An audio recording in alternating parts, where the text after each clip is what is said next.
Okay, we are going to do 5.2C. Originally, I wasn't planning on doing this, but the book didn't talk about blinding at all, which is kind of important. I don't know if it's going to pop up later. So,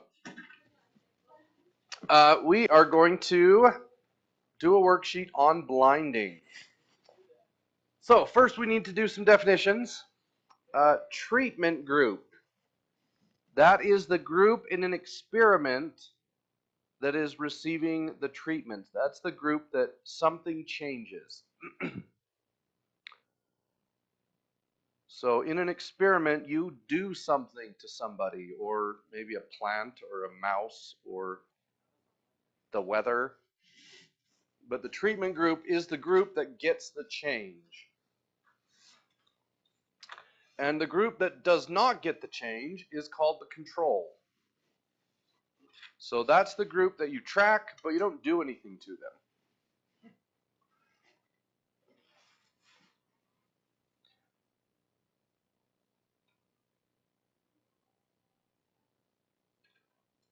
There are a lot of different ways that you can run an experiment, and sometimes there is no control.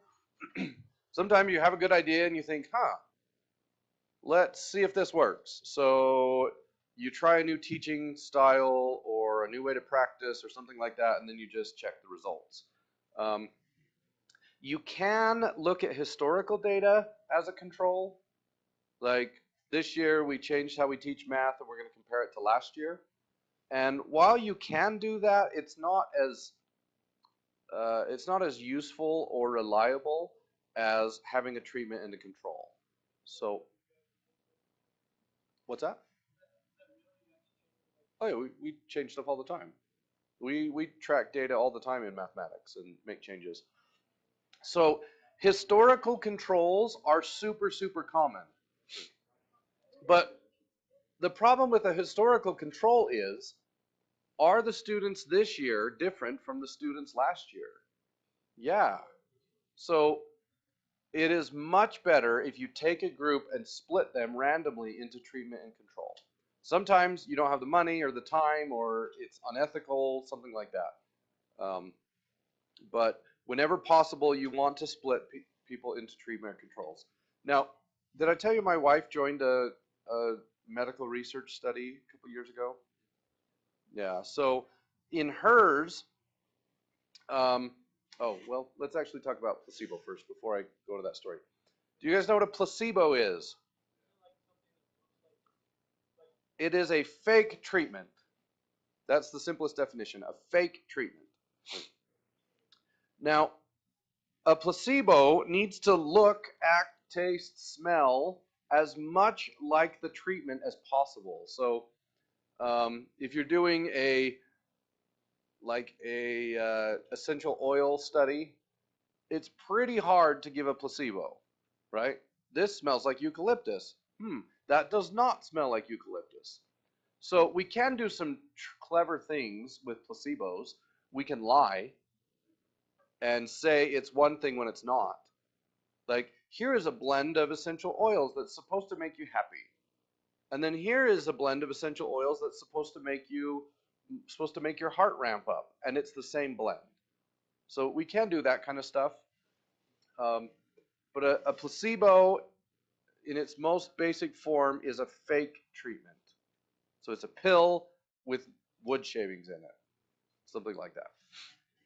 Okay, blind experiment. That is where the research subjects do not know which group they're in. So in a blind experiment, research subjects do not know which group they're in, whether it's treatment or control.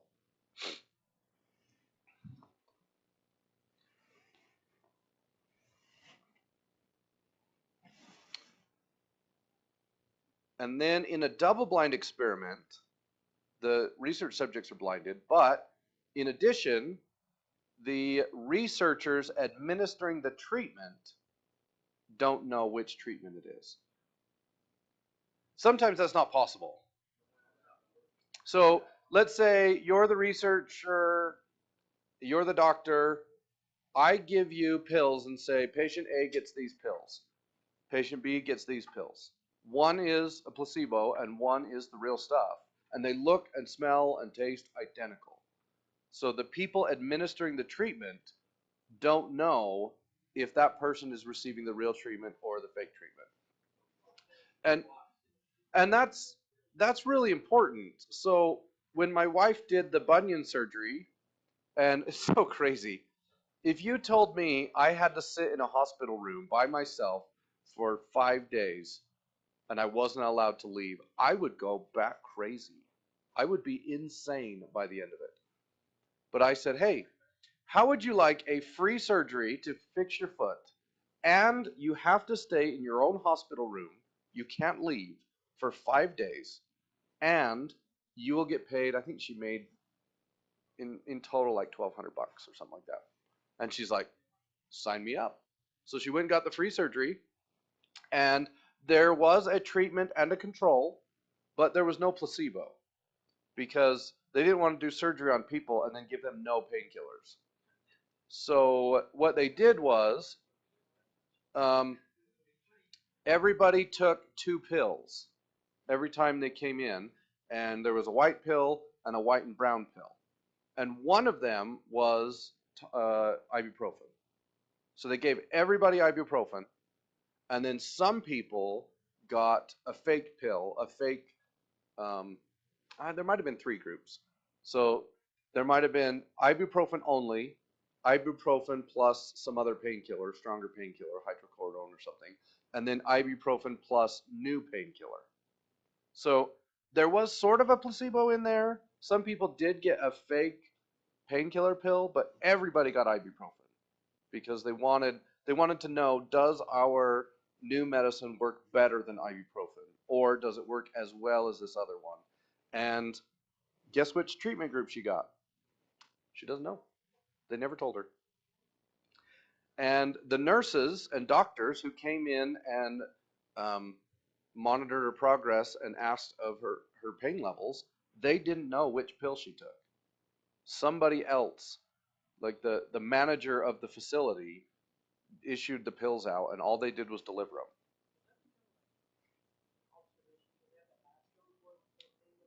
them. So there is some subjectivity in that for sure, but an observation means you didn't do anything to people, you just asked their preferences or what happened in the past. So an experiment specifically does something. That treatment is something that is done to people.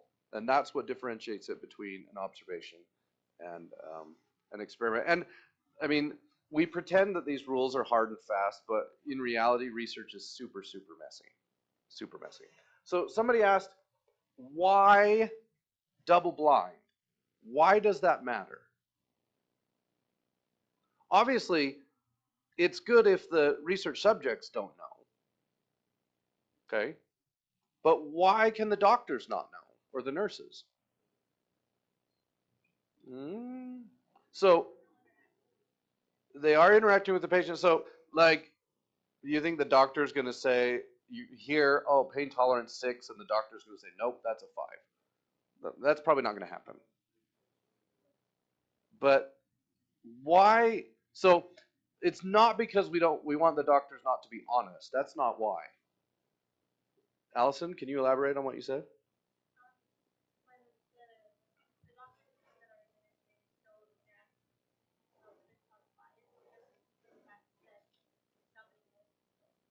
If I know you're getting the real treatment, I might accidentally say something like, oh, you're feeling better today, right?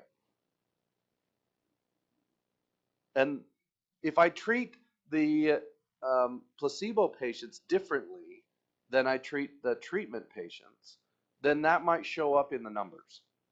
And we're going to learn something about the placebo effect, and it will blow your mind.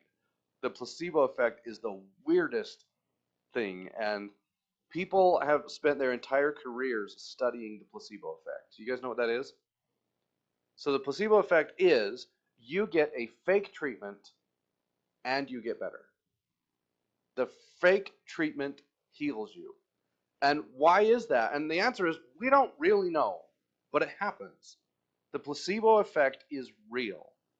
If you tell somebody they're going to get better, some people get better just because you told them to. Okay, so we're going to watch a couple videos. Pull out your popcorn.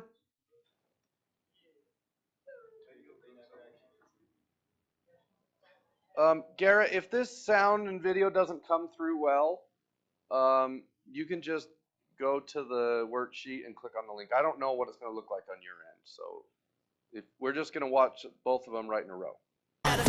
You break it, we take it. At This episode is sponsored by Dropbox. Hello, I'm Dr. Joseph Hansen, PhD. The following video about placebos has been scientifically proven to cure viewers of boredom, fatigue, dad bod, Star Wars overhype, chronic back pain, and a host of other common ailments. Now, open wide, it's time for science.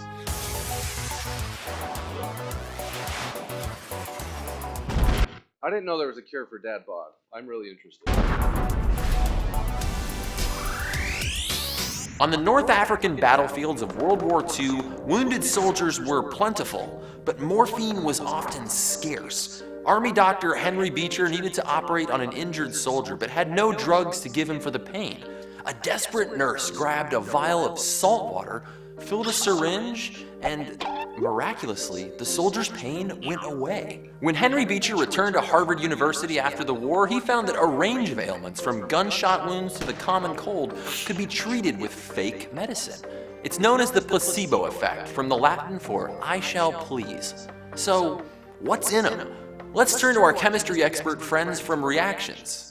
The perfect placebo has the look, color, and taste of the drug it's being compared to. Ideally, it contains all the inactive ingredients of the real pill, but doesn't include the active drug ingredients. That just leaves the other stuff that make up the bulk of the pills. These might include sugar, that's why placebos are often called sugar pills, cellulose from plants, cornstarch, or yeast, along with other common ingredients that bind the pill together, and others that help it break down in your stomach. Placebos used in big drug trials often contain, well, actually, we don't exactly know what these placebos contain. In a study called What's in a Placebo? Who Knows?, researchers went through over 150 trials involving placebos from 4 medical journals. Only 8% of the trials disclosed the placebo's ingredients. Although no 2 placebos are created equal, some of them get better results. For more on that, here's Joe.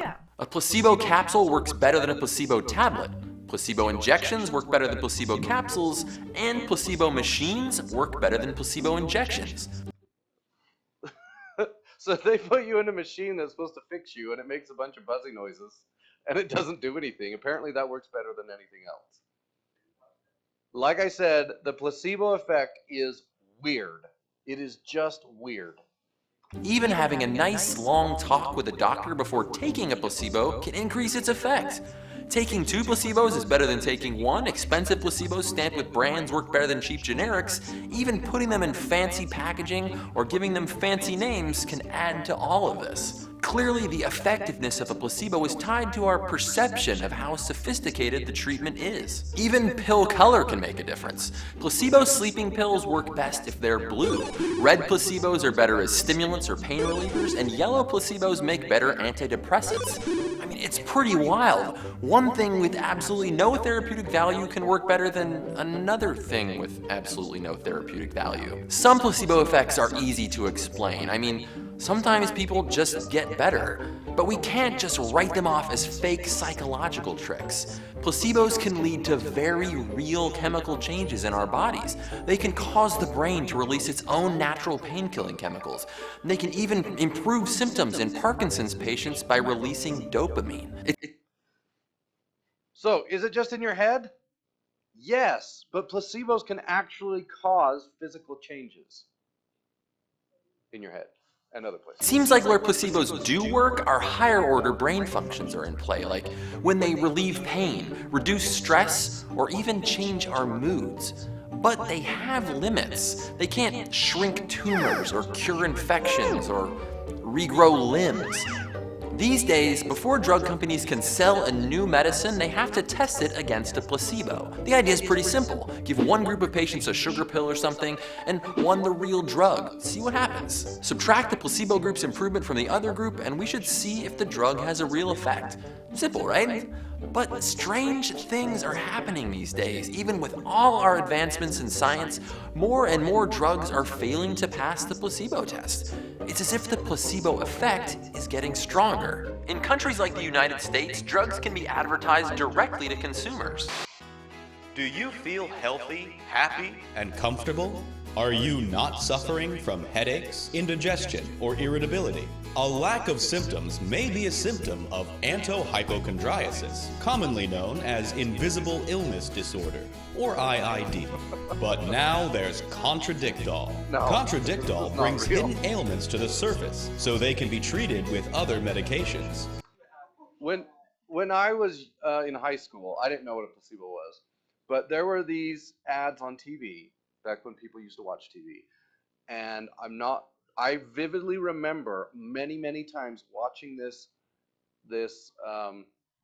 ad of these people that were all happy, and it was advertising a drug called placebo. And at the end it said, call your doctor and ask if placebo is right for you. And I have no idea what it was. Like I've looked trying to figure it out. When I found out what a placebo effect is, I'm like, I've heard that word before when I was in college. And I don't know. I really want to know who paid millions of dollars to put those ads on TV, but it did happen. I didn't hear about it until my second year of college, probably. Yeah. Ask your doctor if Contradictol is right for you. All that marketing has increased our expectations of what drugs can do, and as a result, some old drugs like Prozac perform worse in placebo tests today than when they first came out.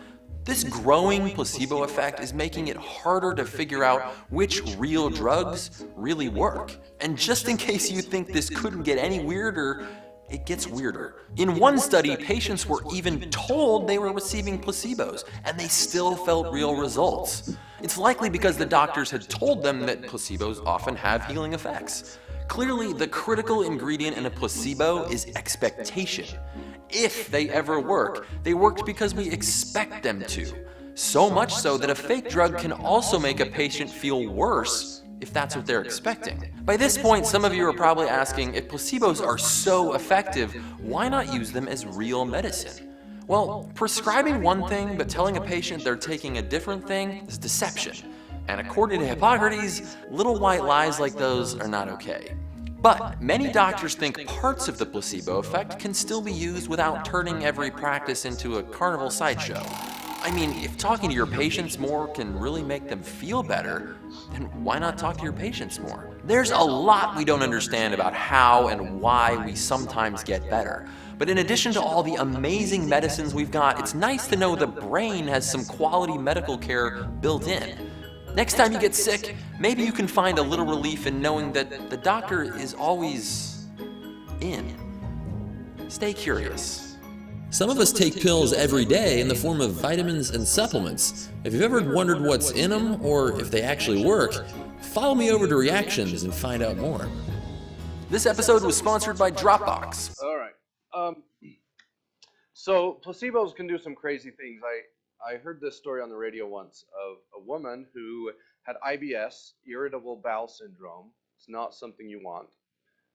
And she joined a medical research program, and they gave her a pill that was either a treatment or a placebo, and her IBS went away. And for the entire treatment, for months, her IBS was gone. And when the study ended, they quit giving her the medication so they could formulate their results, and her IBS came back.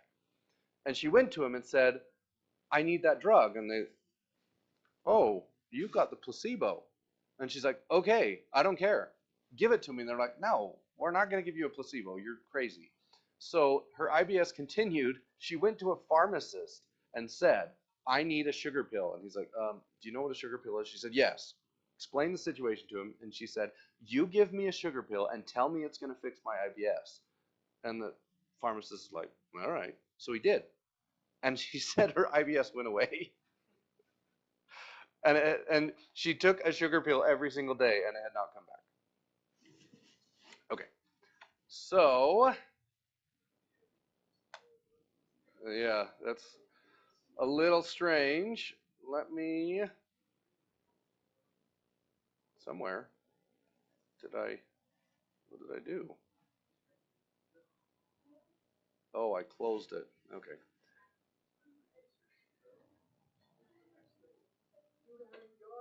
All right. The idea was to treat people in great pain. Oh, sorry. Okay. This one is nuts. And this is totally true. This is a really, really famous study that has been duplicated. The idea was to treat people in great pain.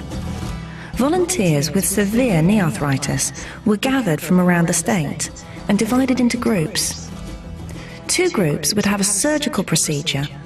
The third would be given a placebo, fake surgery. They'd have a general anesthetic, be opened up, but wouldn't have any real procedure. They would merely think they had. Do you get that? Yeah. It's more than just anesthesia. They're going to be put under. So there were actually 3 things that were done here. Either, so knee arthritis, they went in and they scoped it out and trimmed all the ragged pieces off and removed them. That was treatment A. Treatment B was they opened you up and then they squirted fluid in and they flushed and flushed and flushed, and to see if that was any better. Treatment C was the placebo. They put the people under, they cut their knee open, and pretended to do surgery on them. Play an operation. So it's going to tell you exactly how this went. But they thought, why not? And they got people to agree to it. So you knew going in, you had one of 3 options. Either the snip treatment, the flush treatment, or they were going to cut holes in your knee and then not do anything. I had to meet the surgeon. Is this double blind? No, why not? The surgeons know. However, they tried to make it as double blind as possible. Important for the patients not to know which treatment that they have. And they're always trying to look for clues. You know, they're always trying to get you to tell them. And the best way to avoid that, of course, is to not know as a doctor until the last minute which treatment they're going to have. Each patient would receive a general anesthetic, but only 2 groups would have an actual procedure. Not even the surgical staff knew who was in each group until they were in the theatre. I would open the envelope in the room and I would read it, but I wouldn't announce it out loud. And then I would show it to the nurses who were working with me, and I would show it to the anesthesiologist, and nobody would ever say which of the 3 treatments was revealed in the envelope. We had a very elaborate ruse, if you will. I would play a videotape on the TV of a real surgery. And while I was watching the TV, I would ask for instruments and pass things back and forth and carry on conversation as if it was what I would really have done if what was happening on the TV screen was actually going on during that surgery.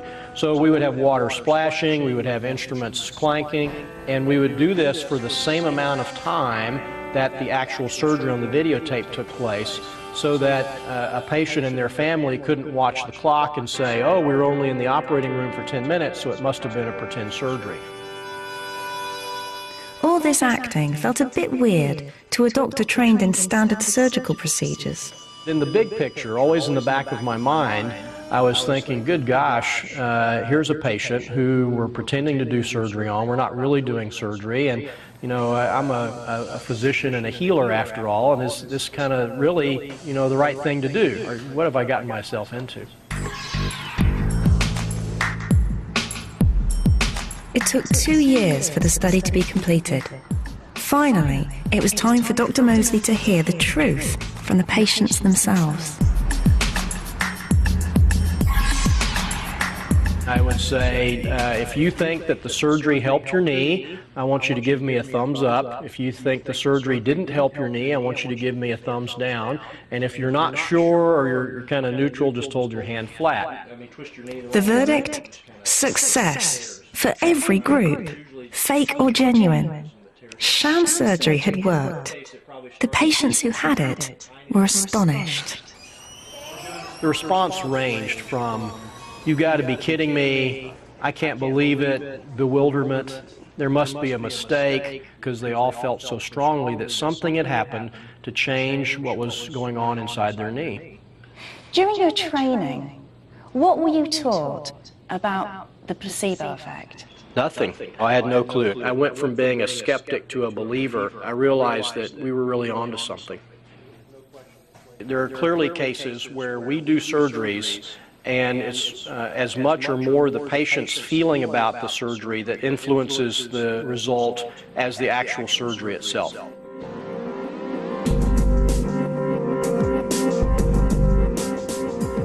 Dr. Moseley had seen patients get better purely because of what was in their minds.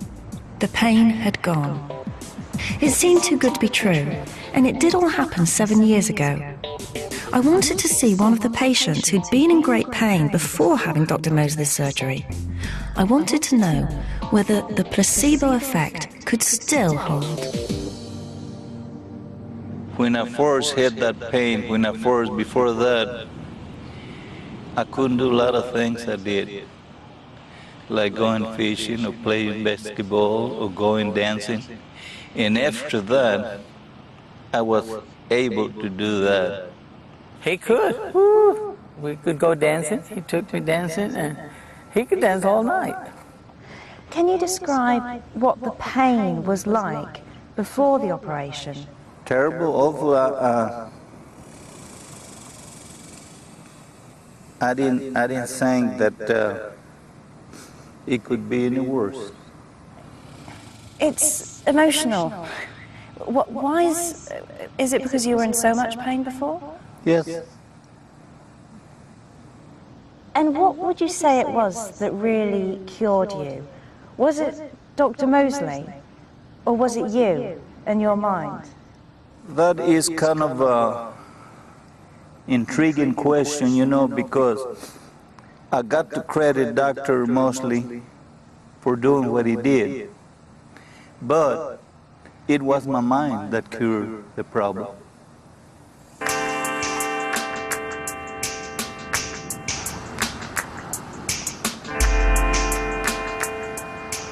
I knew that Dr. Moseley's patients had been cured by the sham operation, but I wasn't expecting it to have changed his life.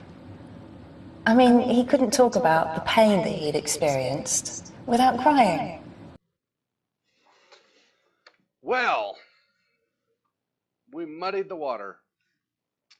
Okay, so for the rest of this worksheet, answer these 5 questions, and then in all of the other scenarios, you have to decide, is this experiment blind, double blind, or not blind? And some of them are kind of tricky, and some of them we don't really know, and some of them you could argue either way. All right, get to work.